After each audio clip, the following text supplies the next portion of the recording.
enjoyed their presence so much that it was relaxing for him, and it would ease his mind. And he said, they are my rayhana in the dunya, yani in this world. These are the two people that would ease his mind. And they are Sayyid. He said that they are going to be the leaders of the people of Jannah. Sayyida shababi ahli al-Jannah. The Prophet ﷺ described them as the leaders of the youth of Jannah. And the Prophet ﷺ mentioned, in one of the miracles of the Prophet ﷺ is that he told us what will happen to Hassan.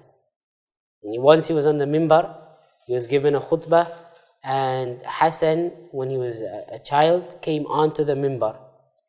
And the Prophet ﷺ picked him up and turned to the people, and he said, Inna ibni hada sayyidun, that this son of mine is going to be a sayyid, meaning he's going to be a leader of the people, he's going to become an amir. وَلَعَلَّ اللَّهُ, and may Allah subhanahu wa ta'ala يَصْلُحْ بِهِ بَيْنَ فِئَتَيْن عَظِيمَتَيْن مِنَ الْمُسْلِمِينَ. And it may be that Allah subhanahu wa ta'ala through him is going to bring a settlement, a reconciliation between two great armies of the Muslims. And what he was referring to was the fitna that occurred after during the caliphate of Uthman ibn Affan radiallahu ta'ala anhu, that made a split in the ummah, that even got worse during the time of Ali radiallahu ta'ala anhu and after Ali, and that became the Shia Sunni split that we have until today. I mean, that split that occurred at that time remained a split in the ummah to this day. And the two armies that the Prophet ﷺ was referring to was the army of Muawiyah radiallahu anhu and the army of Al-Hasan. So during the caliphate of Hassan, so Hassan radiallahu anhu became the Khalifa after Ali ibn Abi Talib radiallahu ta'ala anhu warda. He became the caliph for about 6 months, and then what happened, and the army of Muawiyah actually came to fight the army of Al-Hasan. And before they fought, Al-Hasan went to Muawiyah and negotiated with him, and he gave up the caliphate to Muawiyah, and so Muawiyah became the Khalifa. And Muawiyah told him to tell the people, if he gave it up, and he made some conditions with Muawiyah, I'm going to give up the caliphate based on certain conditions, most of which were fulfilled by Muawiyah. And Muawiyah told him to announce it to the people, and he announced it to the people. And obviously he was criticized by a lot of them, because anybody who was on the side of Al-Hasan against the side of Muawiyah, a lot of them were not in agreement with the decision. So they used to criticize him, but he used to always maintain that I did it to save the blood of the Muslims. Even he said, if I was the rightful Khalifa, then I give it up. And it's permissible for somebody to give up something that is his own right. Generally, there's a general rule in the Sharia. If somebody has a right, they can give it up. Like the rights of a husband over a wife, he can give those up. The rights of a wife over a husband, so the duties of the husband to the wife can give some of those up. They can take it back by Sharia. When you give it, you're not bound to give it up forever. You can give it up and you can recant. But the idea is, generally in the Sharia, it is permissible for somebody to give up something that is his right and is not the right of Allah Azza wa Jal, or is not stipulated partially to be the right of human beings and the right of Allah subhanahu wa ta'ala. Of anything that is solely the right of Allah, no human being can interfere, and nobody can write that off. Some things are shared between the rights of people and the right of Allah Azza wa Jal. The part that belongs to people you can write off, but the part that belongs to Allah Azza wa Jal you can't. So like for example, the had of stealing, the punishment for stealing, that's partially. So somebody can forgive somebody who stole from them, but that does not mean that the punishment is removed, because that part is the right of Allah Azza wa Jal. That belongs to Allah subhanahu wa ta'ala. Anyway, so Al-Hasan said, if it's rightfully mine, then I give it up. And if it is rightfully his, then he deserves it anyway. And one of the important lessons from that entire incident is the importance of or to give priority to blood. Blood is more important. To save the lives of people is more important than other rights. So even if he was rightfully the Khalifa, to give that up, priority is to saving lives. And that principle applies to many cases, political situations that the Muslims find themselves in today. And then he was eventually murdered. Al-Hasan ibn Ali radiallahu anhu was eventually murdered by his own wife by the command of Yazid. So Yazid ibn Yazid promised his wife that he'll give her X amount of money and marry her if she poisoned him, and she poisoned him and he died. And of course Yazid did not follow through with his promise. He said, we weren't pleased with you as a wife for another man. Would I be pleased with you as a wife for myself? He said, we weren't pleased that you was the wife of Hassan. Why would you think I'd be pleased for you to be my own wife? So anyway, that's how that whole thing ended. Al-Hasan radiallahu anhu, besides these things, as a person, there's also a lot that can be said about him. His charity was unmatched, his piety was unmatched, his ibadah, his worshipfulness was unmatched. Radiallahu ta'ala anhu wa arda. He narrated only 13 hadith. Al-Hasan ibn Ali narrated only 13 hadith, and this is one of those ahadith. So Imam al-Nawawi rahimahullah ta'ala, he said, An Abi Muhammad al-Hasan Ali ibn Abi Talib radiyallahu ta'ala anhu arda, wa huwa sibtu Rasulillahi sallallahu alayhi wa sallam wa rayhanatihi. And we said the rayhanatihi is based on that hadith where the Prophet sallallahu alayhi wa sallam described Al-Hasan and Hussein as his rayhana in the dunya, and some narrations said fi dunya wal akhirah. So An Ali qala, Al-Hasan said, Hafiztu min Rasulillahi sallallahu alayhi wa sallam, I memorized from the words of the Prophet sallallahu alayhi wa sallam the following: Da' ma yaribuk ila ma la yaribuk. Give up or abandon, leave that which causes you doubt for that which does not cause you doubt. So the hadith said, give up what is doubtful for that which is not doubtful. The command here, da' ma yuribuk. The command here is not a command of obligation. It's a command of nadab. Therefore, the command, da' ma yaribuk, leave that which does not concern you, indicates that the ruling here is mandub. It is recommended by Sharia to leave that which is doubtful for that which is not doubtful. With this meaning, it goes back to the 6th hadith that we already mentioned. Al-halalu bayyin wal-haramu bayyin. Inna al-halala bayyin wa inna al-harama bayyinun wa baynahuma umurun mushtabihat. That halal is clear, haram is clear. Between the two there is doubtful matters. And then the rest of the hadith describes staying away from it. We said that the mu'tamad, the most correct position among the ulama, is that leaving off doubtful matters is mustahab, not wajib. It is recommended by Sharia, but it is not wajib. Some of the ulama say it is wajib to stay away from doubtful things, like Al-Imam Ibn al-Mundhir and Imam al-Qurtubi agreed with that position. So for them, doing something doubtful is haram.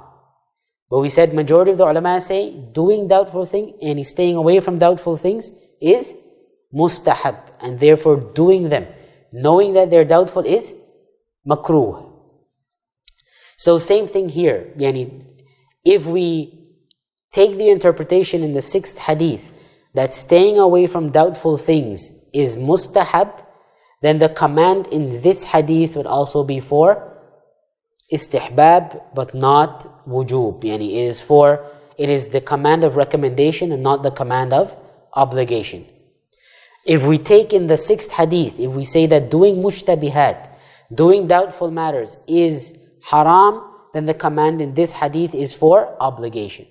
Da' ma yaribuk. Stay away from that which is doubtful, for that which is not doubtful. So the meaning of this hadith, whether we want to forget the technicality of whether the command is for obligation or not, the meaning, the general meaning of the hadith is whatever you do, and by do we mean actions of the body, actions of the tongue, actions of the heart. Whatever you do and whatever you eat, be sure always that it is halal or that it is permissible. Never do that which is haram. But then you have the middle ground, which is that which is doubtful. So the hadith is also saying avoid those. So in other words, the meaning of the hadith is whatever you're going to do, just be sure that it is halal. That's all. Live your life with that level of consciousness. Whatever I do, it's halal. Whatever I say, it's halal. Whatever I eat, it is halal. Whatever I spend, it is halal. Anything that comes to me, it is halal. And then anything that you're not sure about, whether it's haram or not, it doesn't matter. If you're not sure that it is halal, leave it off. So this is the general meaning of the hadith. So if somebody say, what is the practical benefit of the hadith? Always do that which is clearly halal. Anything else, stay away from it. So, da' ma yaribuk. Beyond that, this hadith is one of the important, from this hadith, an important principle in the Sharia is deduced. And that principle is that certainty is never overridden by doubt. In Arabic they say, al-yaqeen la yazalu bi-shak. That certainty is never overridden by doubt. This is one of the 5, they say that in the Shafi'i school, all rulings of the Sharia can be traced back to 5 main principles. This is something that in the Shafi'i school they say no matter what, if you look at all the rulings of the Sharia, it is underlined, every single ruling can be traced back to one of 5 main principles. One of those principles is this principle, that doubt, we do what is certain and we stay away from that which is doubtful. Or certainty is never affected by doubt. The rulings of the Sharia that comes from this principle are many throughout the Sharia. And in the books of fiqh you learn it. By the way, the idea that the 5 principles underline all rules, this is just a loose, it's not Imam al-Subki, for example, say if you really look into it, you can, by a lot of effort and maneuvering, you can trace it back to 5, then that's okay. But if they mean these are the 5 principles that directly lead to all of the rules, he say, this is not true. It's way more than 5. I'm just saying that because it's a famous idea that goes around.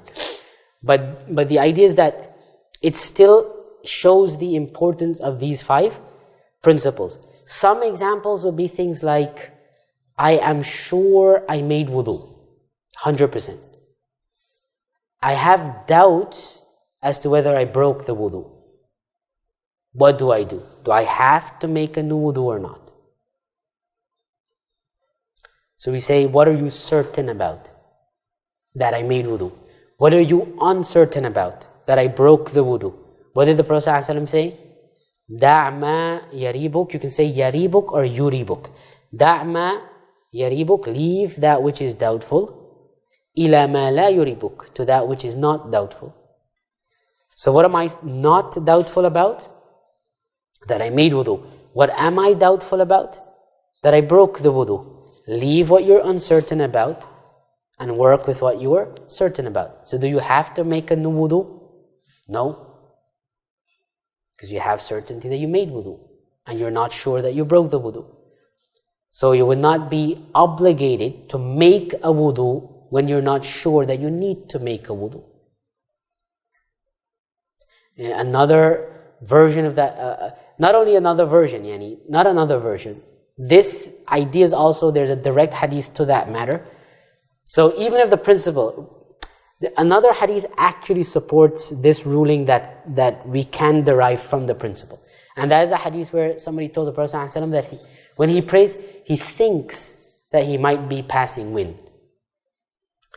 But he's not sure. So the Prophet ﷺ, don't leave the prayer until you smell something or hear something. In other words, the I think is doubtful. That I actually have wudu in salah is not doubtful. Leave the place of doubt and work with the place of certainty. Another example, somebody's praying salah, they suddenly get up for the last rak'ah, but they're not sure. Is it the third or the fourth rak'ah? So you got to ask yourself, how many rak'at am I certain about? So did I pray 1? Yeah, 100%, not doubtful about that. Did I pray 2? 100%, not doubtful about that. Did I pray 3? I don't know, maybe. So then continue the prayer as if you've prayed how many? 2, because that's what you're certain about. You might pray 3, but you're not sure. So leave the place of doubt and go back to the place of certainty. So da' ma yuribuk lima la yuribuk. Leave that which is doubtful and go to that which is certain. So these are just 2 examples. There are many other examples like this. Where you have a principle, you have a doubt, you leave that. So stuff like that. Anyway.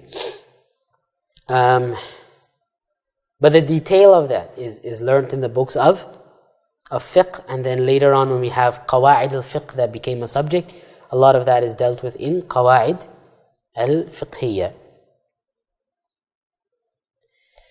Some of the ulama say that if there's ikhtilaf, if there's differences of opinion among the ulama, if the difference is strong, then avoid the issue completely. But if it's a small minor difference, then it's okay. So that's also something that we need to think about. But this hadith is evidence for the idea that we try to avoid ikhtilaf of the ulama. When we say try to avoid differences of opinion, what we mean is we ask ourselves, what is everybody agreed on? And then you ask, where is their difference of opinion? And so what you do is you avoid the differences of opinion and you work with what is clear. So for example, when I'm making wudu, how much of the head must I wipe for the wudu to be valid? Which is just mere validity we're talking about. Not what should I do? What is the minimum that I can do for it to be valid? So in the Shafi'i school, just part of one strand of here, nothing else. Part of one strand that is in the limits of the head, what can be called the head, when the hair is dropped down from the side that is dropped down. What that means is part of the hair that falls within what is called head, the limits of the head. If the hair of the front is to be pulled down, then part of the hair that is in the limits of the head from the front. So the front, for example, is a small area, because if I pull these hair down, all of this from here onwards, from here downwards, is not within the limits of the head. So I'd have to wipe the roots. But from here, if I pull this set to the right, if I pull this set to the left, I have to wipe a part of the hair that falls within this area that is considered the head. From the back, same thing. You pull this set down to the back. In the Shafi school, just part of that. And we don't have to wipe. Just wetness must touch it with the intention. So I can just dip my hands in water and I just touch it like that. I don't even have to move the finger. In the Shafi school, that's enough. You move off, you're done. It's valid. In the other schools, it's not valid. So for some of them, at least one hand. So the amount that is equivalent to one of the palms. So at least this amount should be covered. So wetness must at least do something. Some of them, if you combine the two like this, some of the madhabs, the entire head. You have to wipe the entire thing. So from this hadith, we learn that even though it is valid in the Shafi'i school, based on other evidences that they use, even though it's valid, is there ikhtilaf? Yes. Is there a possibility that it's not valid? Yes. What is that possibility? The possibility is that the Shafi'i scholars got it wrong and the others got it right.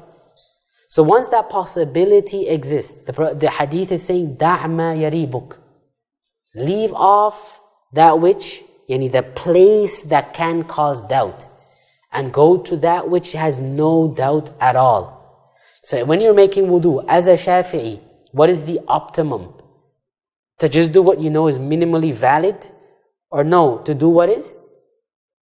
Do what, if any scholar from any madhab looks at your wudu, say this is valid. So that's what you do. That's what you aim for. You aim for what everybody is in agreement on, because that has no doubt.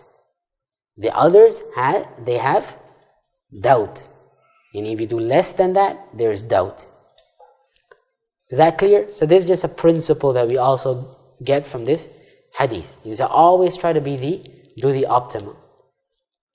When it's possible, there's some issues where it's not possible. Some issues, there's actually conflict between the position of one madhab and the other one, whereby you can't do both. If you do one, you would be doing something wrong according to the other madhab. If you do it their way, you'll be doing wrong according to your...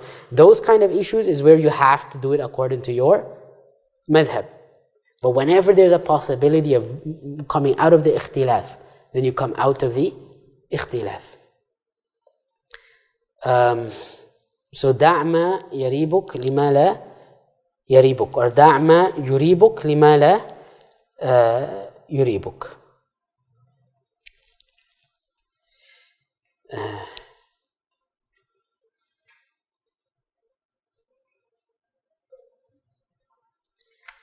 Anyway, so yeah, that's it. Then we go on to hadith number 12.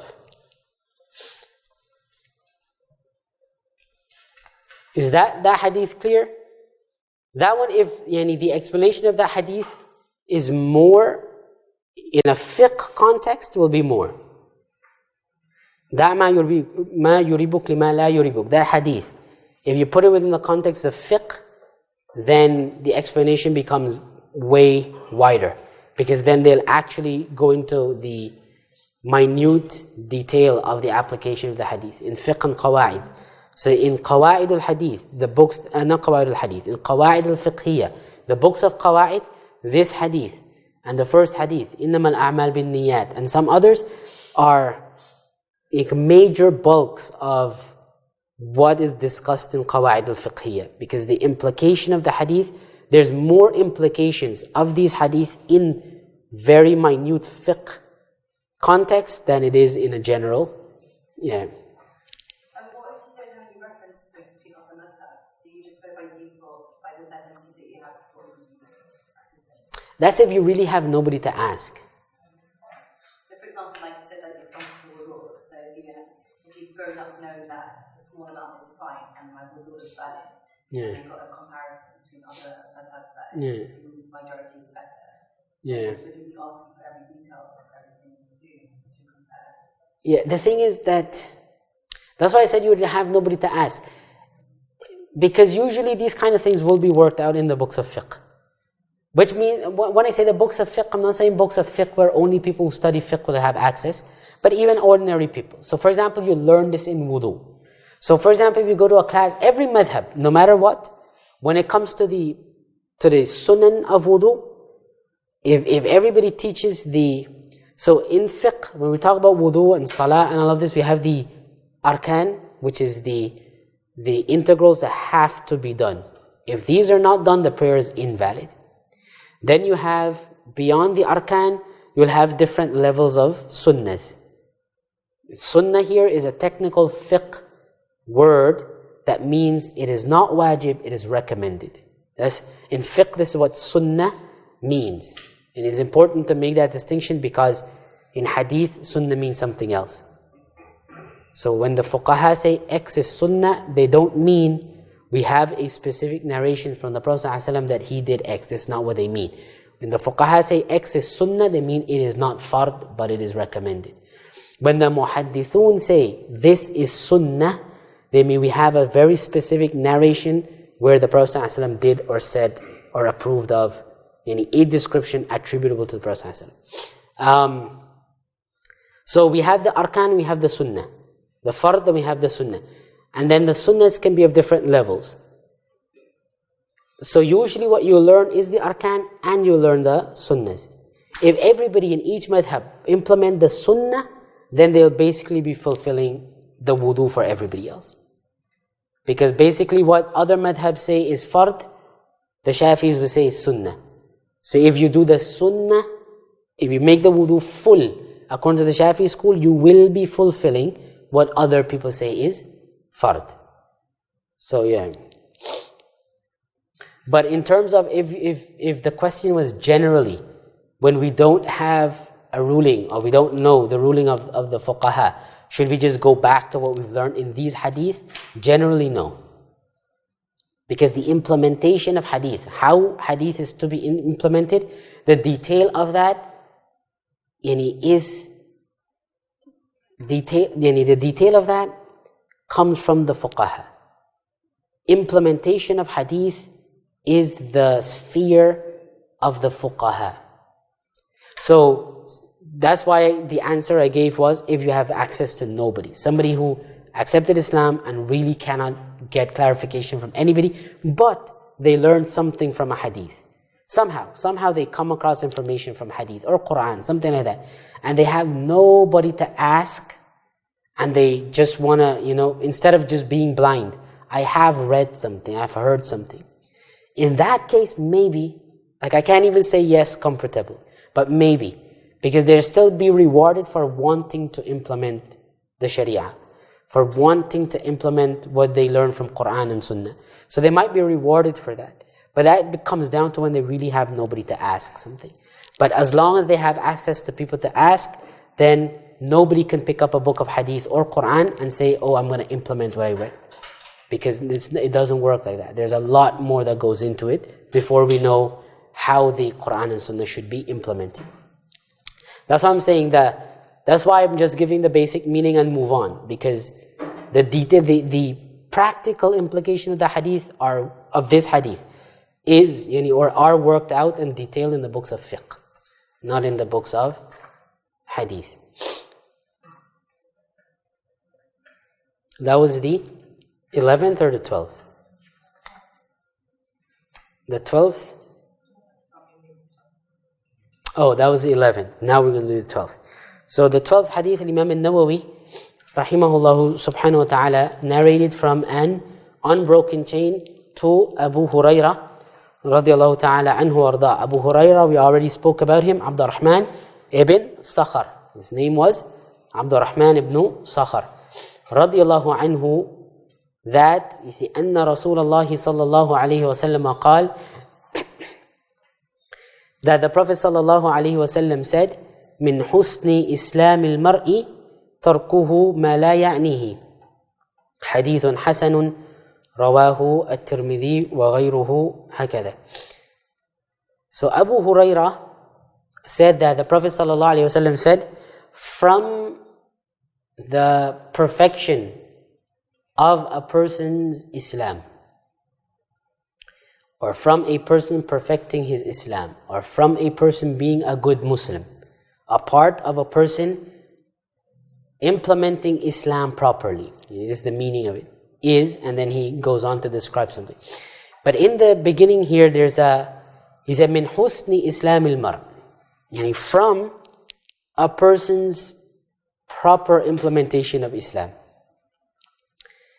That meaning, that the phraseology of the hadith, yani from the way the hadith is phrased, it would give the impression that what he's about to mention is not all of Islam, because he said min, yani it's a part of.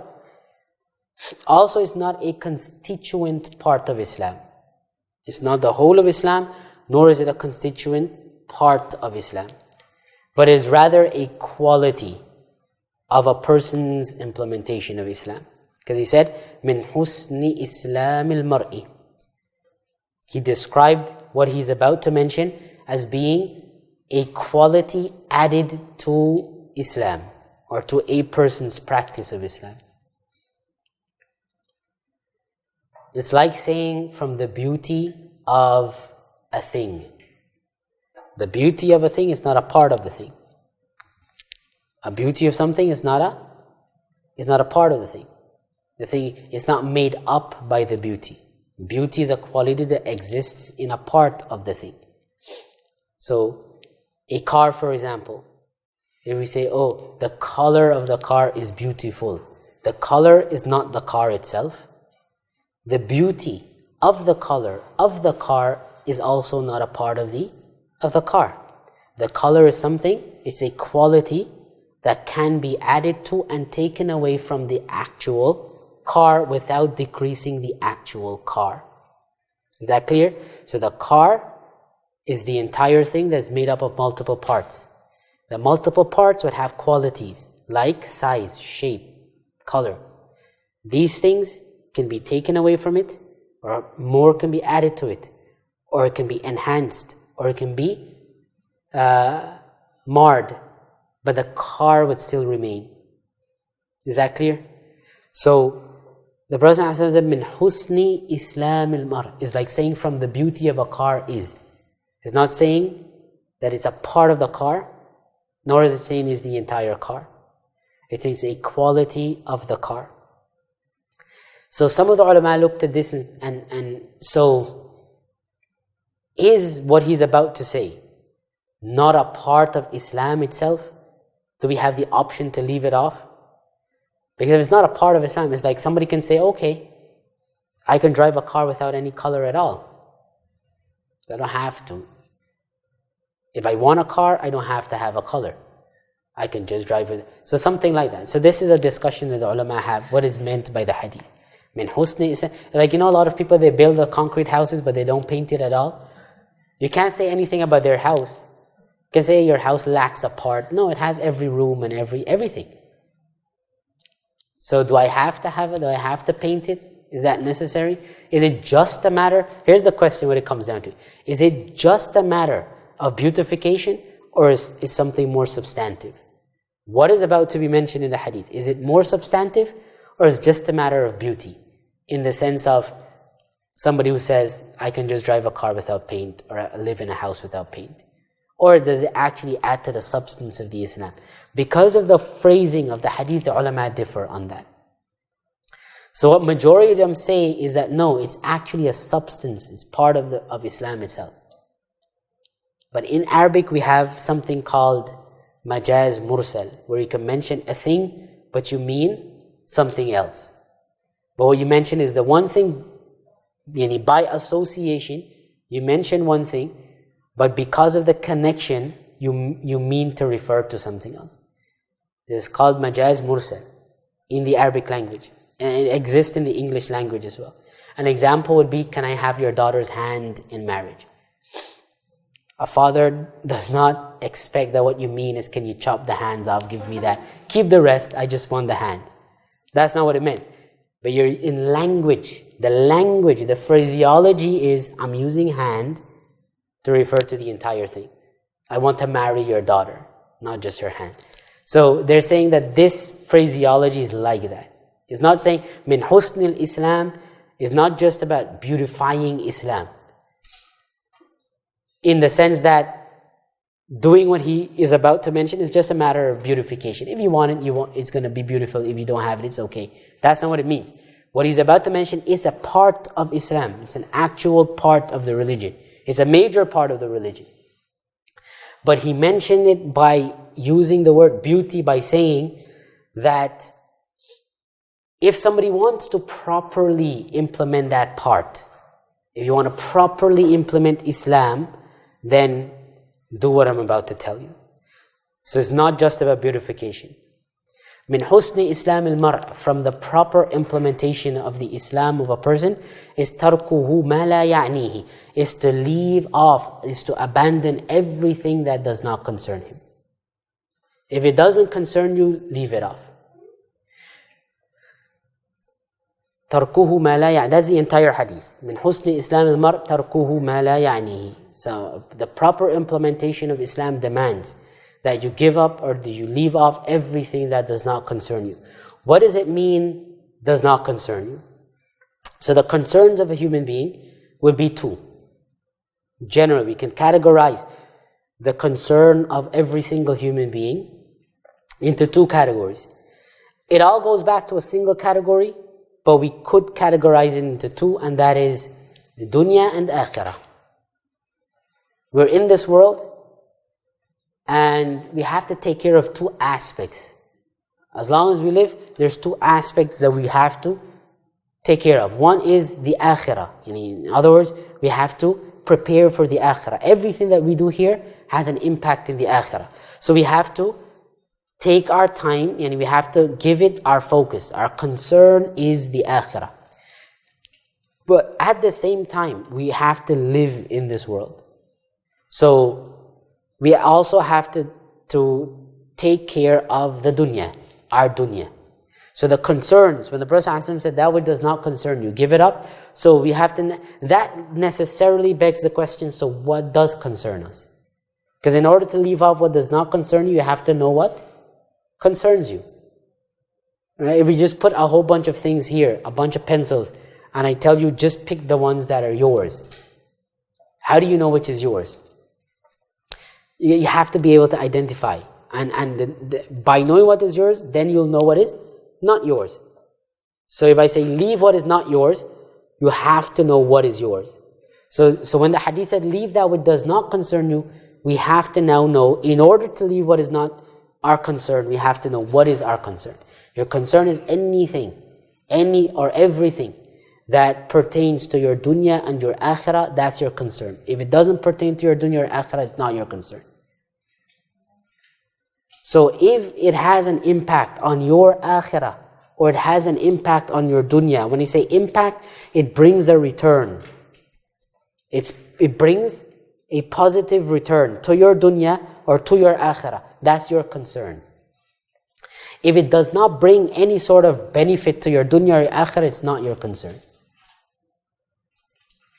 So, and some of the ulama, when they talk about your concern in the dunya, they say only your necessities. That's difficult for anybody. And it's more difficult in our times. Because excess is the norm.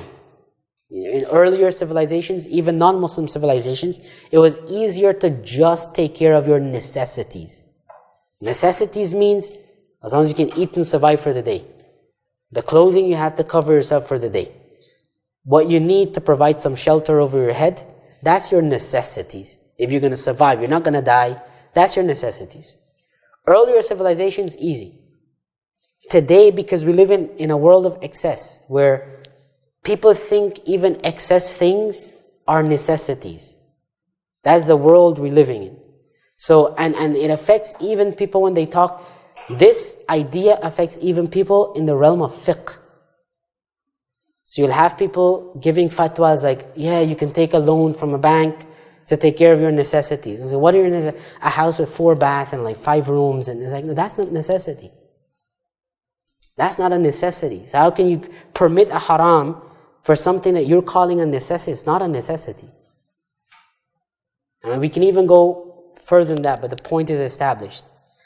So some of the ulama say, when we talk about necessities in the dunya, we're talking about just your necessity. To get beyond that, some of them say, is not even your concern.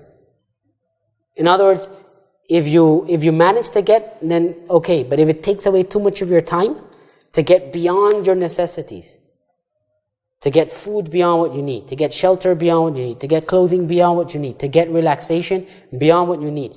So beyond what you need to survive and do your ibadah is not your concern. In our times, we can teach it, just that people get the awareness of what it is, but to tell people to do that is difficult. It's very difficult. So what we do is we implement the hadith to the best of our ability. Anything that does not impact your dunya in a positive way or your akhirah in a positive way, لا يعنيك, and is not your concern, so give it up. Don't give any time to it. Because the idea is that time is your capital. The Quran, and there are many ahadith that makes a metaphor of life as business. It's a theme in the Quran and the Sunnah. It's a common metaphor. يا أيها الذين آمنوا هل أدلكم على تجارة تنجيكم من عذاب أليم. O you who believe, should I not tell you of a business deal, a business transaction, an investment, that if you take it, it will save you from a severe punishment. تؤمنون بالله ورسوله وتجاهدون في سبيل الله بأموالكم وأنفسكم. That's just one example of where there's this parable of life as business. ربحت تجارة, you know that hadith of that his tijara with Allah Azza wa Jal is profitable. The Suhaib al-Rumi radiallahu anhu, when he gave up all of his money to make hijrah, he buried his money to make hijrah. He hid it. And then while he was on the hijrah, he was intercepted by the non-Muslims, and he made a deal to complete his hijrah, not to kill him and let him go. And the deal was he'll tell them where he buried all of his money. When the Prophet ﷺ was informed about that, he said, Rabbi had tijara, and his business with Allah is profitable. And there are many other ahadith, and there are many verses of the Quran that makes that idea. Life is like a business, but with Allah subhanahu wa ta'ala. You make an investment and you get a return on it.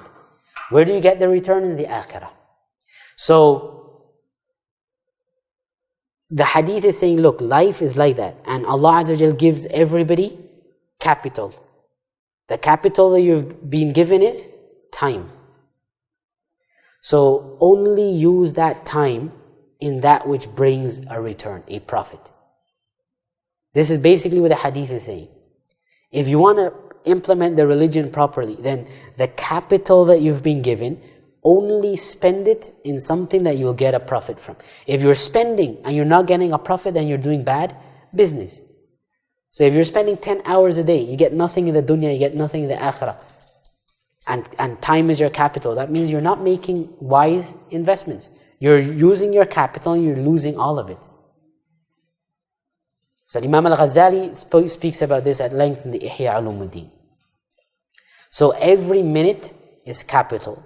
What do you gain from it? Whatever. If you invest in entertainment, then you get nothing in the dunya and you get nothing in the akhirah. Nobody achieves dunya by entertaining themselves. People who achieve a lot, they are always in the dunya. I'm talking about people who achieve a lot in the dunya are people who spend time wisely. This is why when you look at somebody and they're very successful and wealthy at the age of 30 and 40. I'm not talking about children who inherited that or who's been backing by their parents. I'm talking about people who make it from nothing. And I was like, how do the people... You can cancel a few things without asking them. You don't need to interview them to know, well, they didn't binge watch 10, 12 different series. Right? You don't even ask them, hey, did you finish all like Friends? No, you don't have to ask them that.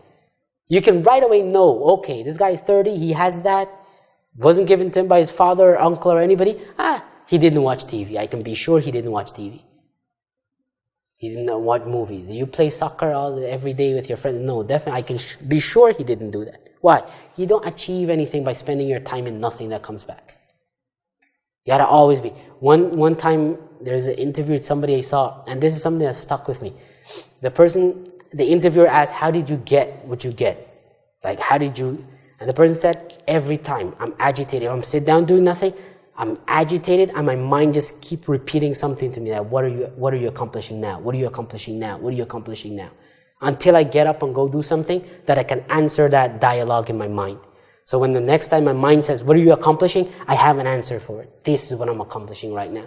But to sit down doing nothing, accomplishing nothing, the person said, I can't, because the mind always just bangs that question. What are you? So if you're watching a movie for 2 hours, right through the mind, this person said, my mind will always ask me, what are you accomplishing? What are you accomplishing? So for 2 hours, I can only answer by entertainment. It's nothing.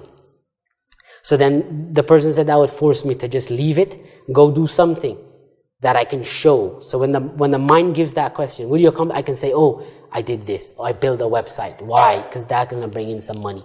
I taught something. So you have to have that goal. Either you're accomplishing something in the dunya or you're accomplishing something in the akhirah. Otherwise, you're wasting time.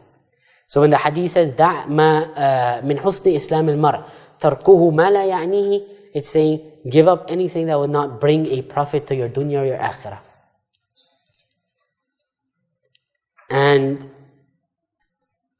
so, yeah, basically, so the ulama, they say also from the hadith, not also, that's the meaning, but more specifically is don't involve. The more, a more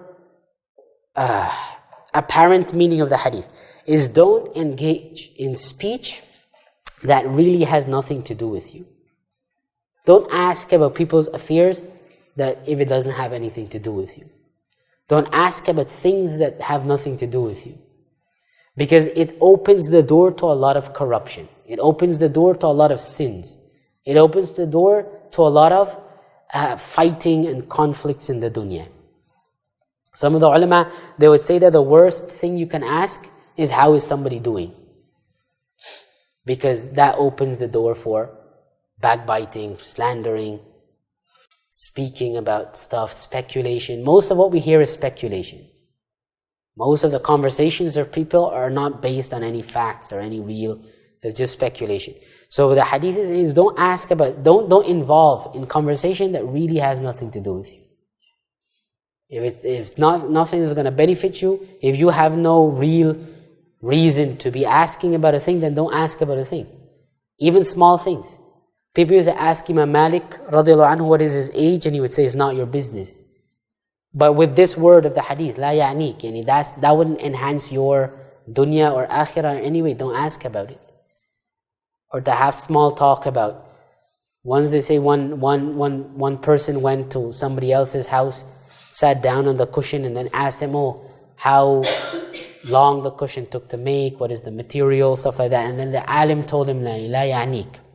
This is not your concern, don't ask about it. And if you want to make one, then it becomes your concern. But if it's just to have conversation, then it's not your concern. People who never cook a day in their lives taste something, what is the recipe? Then that whole 20 minutes is just a waste of time. Now you're going to make it. You just want to have... So wasteful conversation.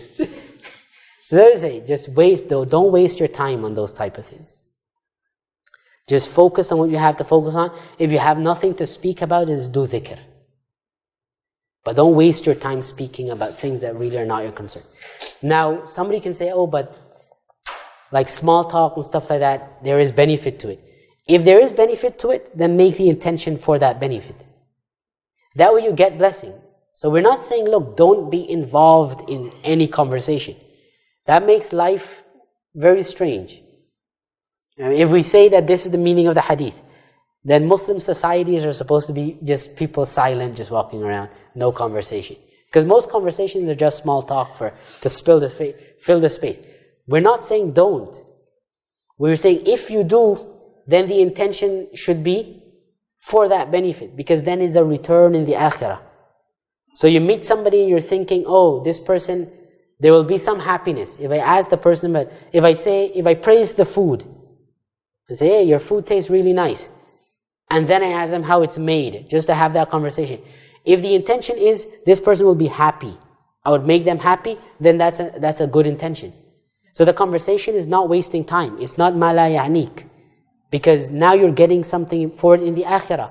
The Prophet ﷺ said, there's no good deed that is better than making happiness enter the hearts of people. So if you know, this person is going to be happy, then that's a good deed. Now you convert it from just a waste time talk to something that you're getting in your akhirah. But the idea is, you must be sure that you're getting something back in the dunya or the akhirah. If you're not, then that's what the hadith is saying. Don't waste time, because you're wasting your capital.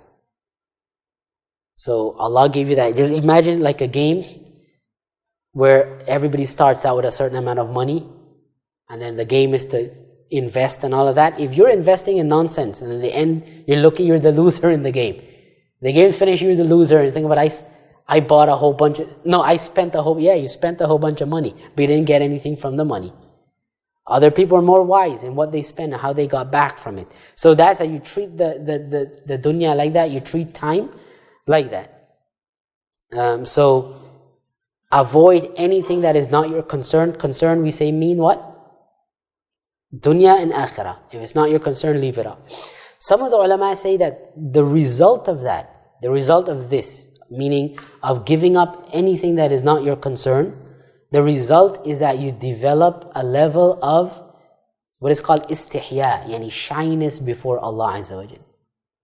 Constant practice of giving up what is not your concern ingrains in the heart istihya for Allah. Istihya means to have a level of shyness before Allah Azza wa Jal. But it's not just shyness, it's shyness with respect and reverence.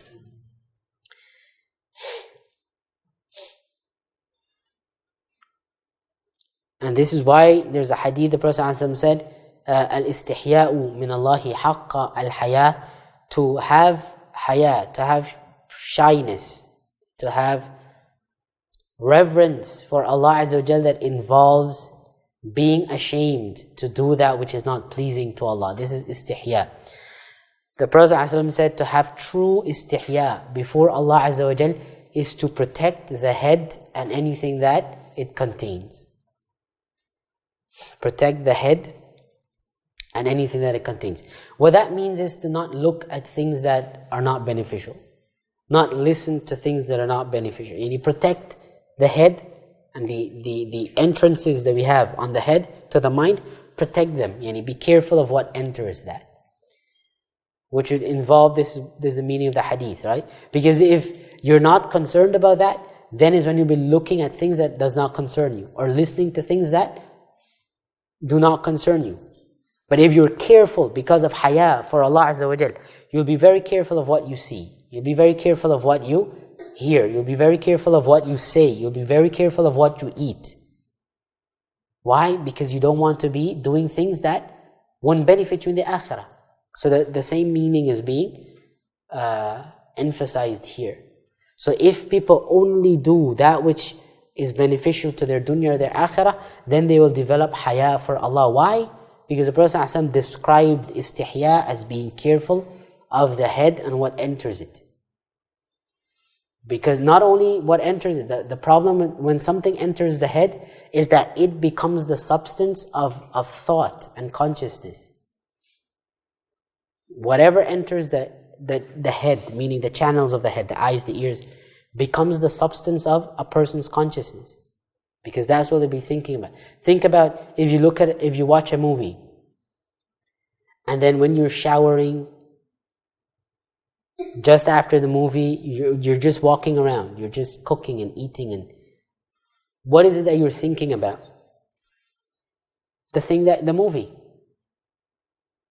Or whatever you read. If you read something, if you watch something, if you listen to something, it becomes the thing that stimulates your inner dialogue. If somebody doesn't look at anything, doesn't read anything, doesn't hear anything, what is it that they think about? You're stimulated by these senses. So the more you read, the more you have to think about. Naturally, that's what's going to happen. There's more things entering the mind. There's more conversations happening in the mind. So your inner dialogue becomes what you've read, or what you've heard, or what you've seen. This is why the Prophet ﷺ is saying that if you want to have haya for Allah Azza wa Jal, then be careful of those things, what enters the head. So if somebody didn't read anything except Quran, what will be his inner dialogue? Quran. That will be what stimulates what he thinks about, what he ponders upon. It's like Quran. If somebody looks at good programs, then that will form what they think. Now, your thoughts become the substance of your consciousness.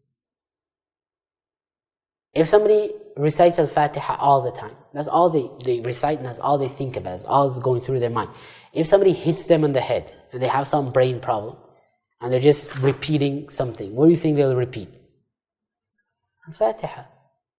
If somebody's always thinking about jokes and they enter an unconscious state, what do you think they'll be talking about? Jokes. The substance of the mind will come out.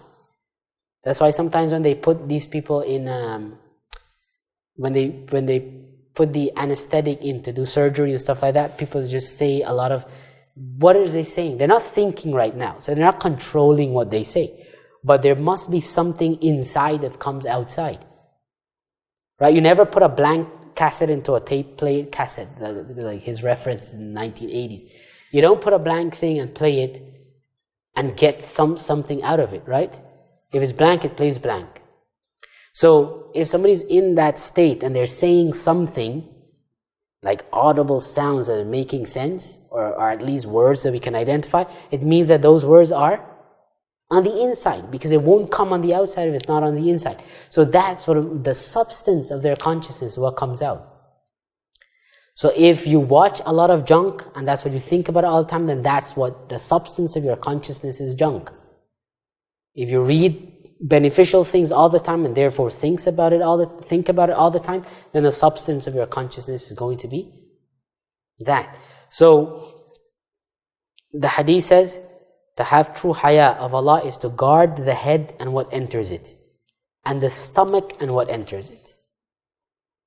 To guard the stomach and what enters it. In other words, don't eat haram, don't eat things that have shubha, you're not sure if it's halal or haram, and don't eat things that are not good, even if it's halal. Even if it's halal, it's not wholesome, because that becomes, when they say you are what you eat. So true haya of Allah is to only eat that which is beneficial and only allow that which is beneficial to enter the mind. How do we ensure that? By doing what this hadith number 12 says. The connection clear? Why the connection between this and having haya for Allah? Is how do we protect the head from, how do we guard the head and what enters it, and the stomach and what enters it? By leaving off anything that would not be beneficial to us in dunya or akhirah. تركه ما لا يعني. Then the next hadith, the 13th hadith, we can start it and we'll continue the next time.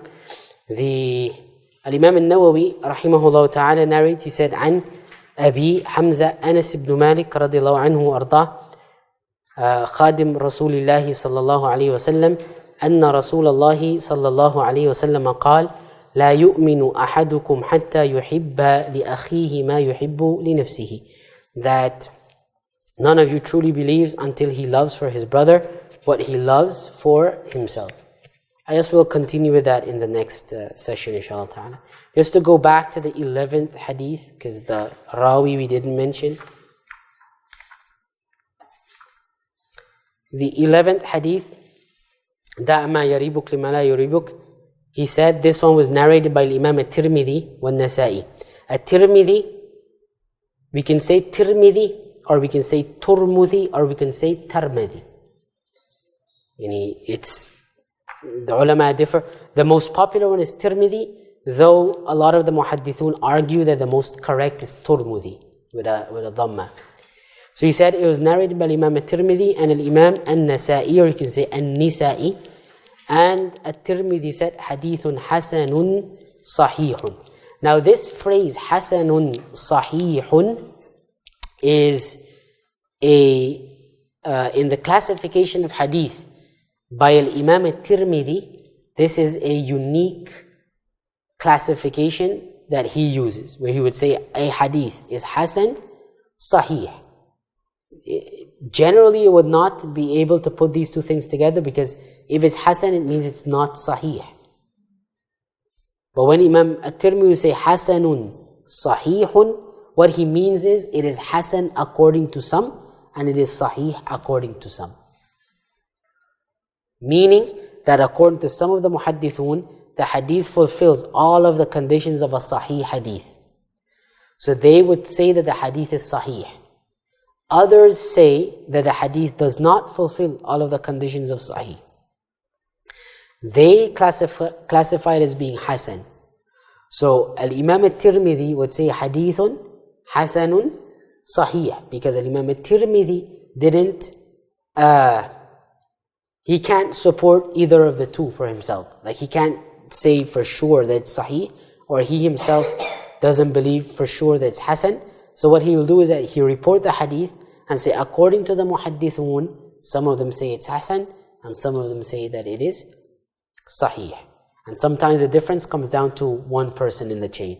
As in the case of this hadith, it comes down to one person in the chain. His name I think is Abu al-Hawra, where some of the Al-Imam ibn Hibban and Al-Imam al-Nasa'i and others say that he is a sahih narrator, and that his narrations from Al-Hasan is sahih.